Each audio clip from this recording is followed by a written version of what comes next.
ආයුබෝවන් ඔබ සියලු දෙනාටම මගේ YouTube channel එකට ඔයාව ගොඩාක් ආදරෙන් පිළිගන්නවා. මම ඔයාලට මේ වීඩියෝ එකෙන් අරන් ඉන්න අදහස් කරන්නේ අපි මෙතුවක්කල් පරම්පරාවේ ඉඳන්ම ඖෂධීය කුළුබඩු භෝග විතරක් එකතු කරලා හදාගත්තු තුන පහ මිශ්‍රණය එළවලු වලට කරිස් ව්‍යංජන හදනකොට දාන තුන පහ මිශ්‍රණය ටිකක් වෙනස් කරලා වෙනස් විදිහකට හදාගන්න කියලා මම කල්පනා කරා. ඒ මගේ කාර්යබහුලත්වයත් එක්ක මම ගොඩක් කාර්යබහුල කෙනෙක්. ඉතින් එතකොට මගේ නිවසට අනිත් අයට මට විශේෂයෙන් අපිට අවශ්‍ය පෝෂණීය ලබා ගන්නට විවිධ ආහාර සකස් කර ගන්නට අපිට ලැබෙන වෙලාව ගොඩක් අඩුයි. ඒකින්ද මම ගොඩක් කල්පනා කරා කොහොමද අපිට මේක තාම ස්වල්ප වශයෙන් හරි අපේ ආහාර වේලට මේවා එකතු කරගන්නේ කියලා. ඒ වගේම මගේ අත්තම්මලා පරම්පරාවේ අයම්මලා අපේ මුතු හැම කෙනෙක්ම ගොඩක් ආහාර ගැන සැලකිලිමත් වුණා. මොකද ආහාර කියන්නේ අපේ ශරීරයට ඖෂධයක්. එතකොට මේක මත තමයි අපේ නිරෝගීකම රැඳිලා තියෙන්නේ. ඒක ආරක්ෂා වෙන්නේ අපි ගන්න ආහාරයත් එක්ක. නැත්තම් අපි රෝගීන් බවට පත් වෙනවා. අපේ ආහාර වල හරි ප්‍රමිතියක් හරි ගුණාංගයක් ඒ ගන්න ආහාර වල අපේ ශරීරයට අවශ්‍ය පෝෂණ කොටස් නොමැති වීම හේතුවෙන් කියලා ගොඩාක් මගේ පරම්පරාවේ හැමෝම කියන්නේ මගේ පරම්පරාව ඉතාමත් වැදගත් වේද පරම්පරාවක අය. ඉතින් මේගොල්ලෝ ගොඩක් මේ ආහාර පිළිබඳව පුදුම විදිහට සැලකිලිමත් දැක්වුවා. ඉතින් මේ ආහාර රටාවේ ඒගොල්ලෝ අනුගමනය කරපු දේවල් මමත් අනුගමනය කරනවා ඒ විදිහටම. ඒක නිසා අපේ පරම්පරාවේ අය බොහෝ නිරෝගී. ඒකත් මම ගොඩක් ආඩම්බරයෙන් තමයි කියන්නේ. ඒ නිරෝගීකම මම අද සමාජයේ දකින්න දේවලුත් එක්ක ඇහෙන්න බලන්නට පෙනෙන දේවලුත් එක්ක මේ මම කල්පනා කරා මේක සමාජයට දුන්නා නම් ගොඩක් හොඳයි කියලා. ඒක නිසා මම මේ වීඩියෝ එක කරනවා. මේක රැකියාවල් කරන කාර්යබහුල හැම කෙනෙක්ටම මේ වීඩියෝ එක ෂෙයා කරන්න කියලා මම මුලින්ම ඉල්ලා හිටිනවා. ඒක ලොකු සේවයක්.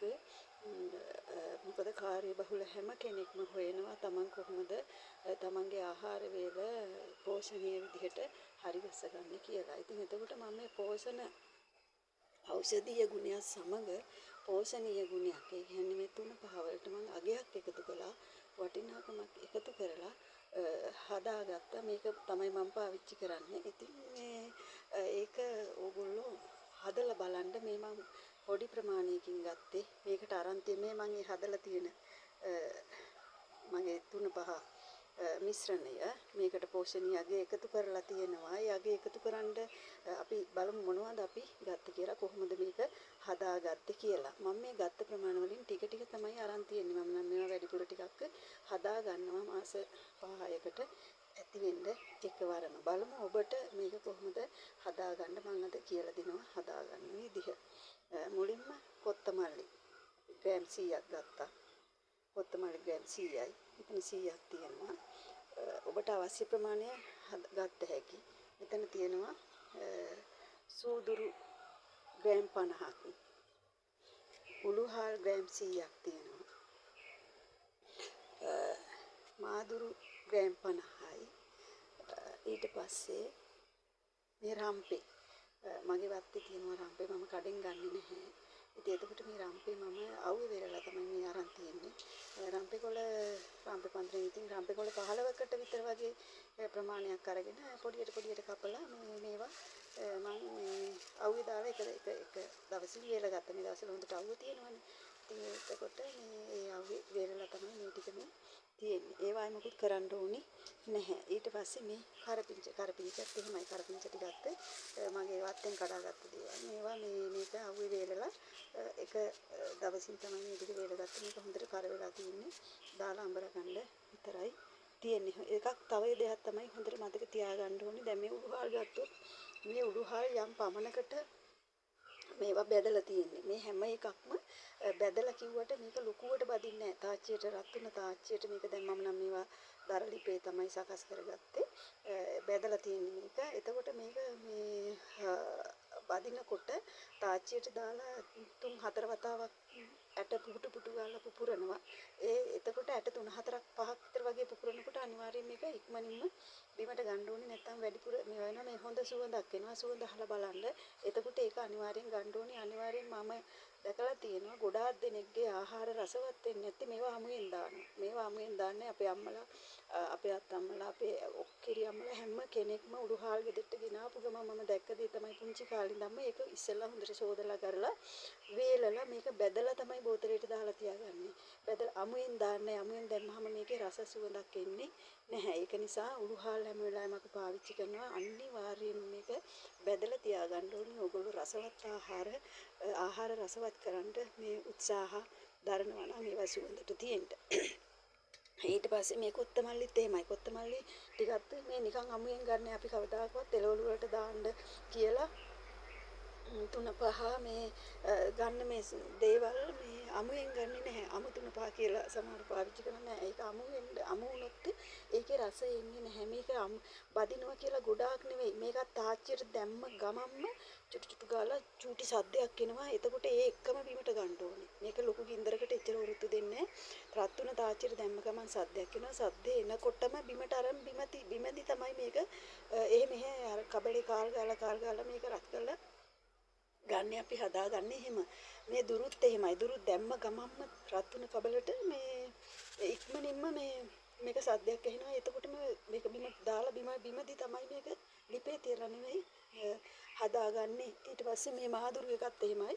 මේ තියන්තර මේවත් එහෙම. මේ ඔක්කොම මේවා හොඳ සුවඳයි. ඒ සුවඳට එන්න අර විදිහට sorry හදාගන්න ඕනි. එතන එන්න ඕනේ ඒ ටික අපි ප්‍රධාන ටික මේ 3-5 හදාගන්න. ඊට පස්සේ අපි එකතු කරපු පෝෂණ කොටස් මොනවද කියලා අපි බලමු. මෙන්න රටකජු. රටකජු ග්‍රෑම් 100ක් තියෙනවා. මේ ටිකත් බැදගෙන තියෙන කබලේ. මේවත් ලොකුවට නෙවෙයි මේක රසට බදින ගානකට අපි අර කබලේ බදින ගානට මේ රසට බැදලා තියෙන ඕගොල්ලන්ට පේන මෙතනින් චුටි චුටි මේවා තියෙනවා. ඒ රටකජු වල අර පොත්තේ තියෙන මේක මේ ටික බැදගෙන තියෙනවා. ඊට පස්සේ රතු කැකුළු හාල් ග්‍රෑම් 100ක් මෙතන තියෙනවා. ඒ ටිකත් බැදගෙන තියෙනවා. මේවා හොඳට බැදලා තියෙන්නේ මේවා. කාලා බලන්න. කකා බල කටට දාලා ඇට දෙක තුනක් කාලා බලලා බැදුම ගුණ ඔයගොල්ලෝ දන්නවා. ඒකට අමුණද මුං ඇටත් එහෙමයි. මේ මුං ඇට ටික කොළ පාට ගතිය අඩු වෙන නිසා ඒ ඇට මේ හැම බැදුමක් බදිනකොට ඇට තාච්චියට දාලා මේක එහෙට මෙහෙට කාල් ගන්නකොට මේ ඇට දෙක තුනක් පුපුරනකොට අනිවාර්යයෙන් මේක අයින් කරන්න ඕනි. කබලෙන් මේ කොල්ලු ඉතාමත්ම ගුණ දෙයක්, ඉතාමත්ම ගුණ ආහාරයක්. මම කොල්ලු පිළිබඳව වෙන වීඩියෝ එකක් කරනවා. ඒ තරම් අද ඉන්න අයට මේ දනිස් අමාරුව, හන්දිපත් අමාරුව, අපහසුතා ගොඩක් තියෙනවා. ඒකට ඉතාමත්ම හොඳ ඖෂධීය බෙහෙතක් තමයි මේ කොල්ලු කියලා කියන්නේ. කොල්ලු තඹලා වතුර එකක් ඔයගොල්ලෝ බිව්වොත් ඔයගොල්ලන්ගේ දවස පුරාම ඉතාමත්ම ප්‍රබෝධමත්ම ඔයගොල්ලන්ට රාජකාරී වැඩ කටයුතු කරගෙන යන්න පුළුවන් ශක්තිය ලැබෙනවා. ඒ වගේම තල ග්‍රෑම් 100ක් මම දැකලා තියෙනවා. සමහර මේ අය අපිට කියනවා තල චුට්ටක් දානවා. එහෙම කියලා චුට්ටක් නෙවෙයි ටිකක් ඇති වෙන්න මේවා දාන්න ඕනේ. නැත්නම් අපිට ඒක ඒකේ පොඩ්ඩක් දැම්ම කියලා විතරයි නේ අර පෙන්නලා ගත්තා වගේ තමයි වෙන්නේ. ඒක නිසා දාන්න ඕනේ. මේ හැම එකම ග්‍රෑම් 100. ඔයගොල්ලෝ මම ග්‍රෑම් 100ක් ගත්තේ මේ වීඩියෝ එකට නිසා. නැත්නම් මම මේවා ග්‍රෑම් 250 විතර අරගෙන එකවරකට කිලෝ 2ක් විතර වගේ වෙන්න හැදෙනවා මේ හැම එකක්ම. ඒවා ප්‍රමිතිය තියෙනවා. අර දුරු සූදුරු දෙක විතරයි වෙනස්. හැම එකම ප්‍රමාණයෙන් බර අරන් තියෙනවා. මේ සෝයා බොන්චි කියන්නේ ඉතාමත්ම ගුණ මාංශ ධාන්‍ය වර්ගයක්, මාංශ බෝධ වර්ගයක්. ඉතින් ඒවත් මේකට ග්‍රෑම් 100. මේ ඔක්කොම ග්‍රෑම් 100. ඔයගොල්ලෝ 250 ඔයගොල්ලන්ගේ පවුලේ ඉන්න ප්‍රමාණයට අනුව යන වියදමට අනුව ඒව හදා ගන්න පුළුවන්. මේ රතු කව්පි ග්‍රෑම් 100ක්. එතකොට මේ ටික ඔක්කොම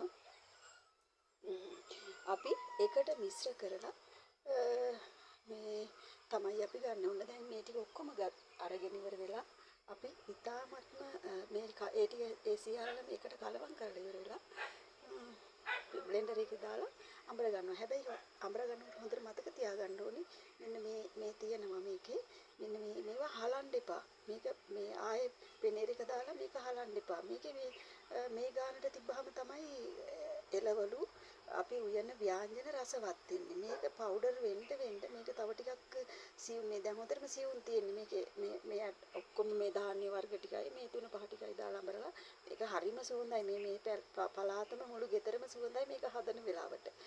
අහල පහලටත් සුවඳ යනවා. එච්චරකට මේක සුවඳයි.